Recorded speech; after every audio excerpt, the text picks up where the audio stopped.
করোনার মতোই ভয়াবহ আতঙ্ক ছড়াচ্ছে অতি সংক্রামক রোগ মাঙ্কিপক্স। নিজ দেশে মাঙ্কিপক্সের রোগী শনাক্ত হওয়ায় সর্বোচ্চ সতর্ক অবস্থানে এশিয়ার দেশ পাকিস্তান। বিদেশ থেকে আসা যাত্রীদের করা হচ্ছে পরীক্ষা নিরীক্ষা, এমনকি আন্তর্জাতিক বিমানবন্দর ও সীমান্তে ছেটানো হচ্ছে জীবাণুনাশক। শনাক্ত হওয়া সব রোগী খাইবার পাখতুনখোয়ার হওয়ায় বাড়তি সতর্কতা নেওয়া হয়েছে প্রদেশটির সবগুলো জেলায়। প্রস্তুত রাখা হচ্ছে হাসপাতালগুলো। এছাড়া এমপক্স রোগী শনাক্তে দেয়া হচ্ছে পরামর্শ। और अनएक्सप्लेन्ड फीवर के किसी को अगर बगैर किसी वजह के जाने उसको बुखार हो रहा है, और इस बुखार में जो एक खुसूसी चीज़ है वो है उसके पट्टों का दुखना, उसके जोड़ों का दुखना।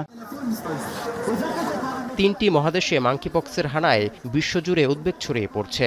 তাই আফ্রিকানদের কোনো দেশে ভ্রমণ বা অন্য কোনো দেশ থেকে আফ্রিকায় যাওয়ার ক্ষেত্রে সর্বোচ্চ সতর্ক থাকার পরামর্শ দিচ্ছেন গবেষকরা। ইতোমধ্যে কেউ আফ্রিকায় ভ্রমণ করে থাকলে ওই ব্যক্তিদের মাঙ্কিপক্সের টিকা নেয়ার পরামর্শ দিয়েছে ইউরোপের রোগ প্রতিরোধ ও নিয়ন্ত্রণ সংস্থা। তবে এখনই ভ্রমণ নিষেধাজ্ঞা দেওয়ার মতো পরিস্থিতি তৈরি হয়নি বলে দাবি করছে international federation of red cross.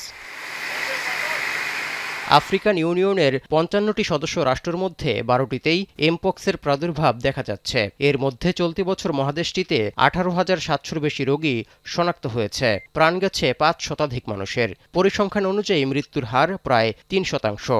এই অবস্থায় বিশ্ব স্বাস্থ্য সংস্থার ঘোষণা অনুযায়ী বিশ্বজুড়ে জারি রয়েছে জরুরি অবস্থা।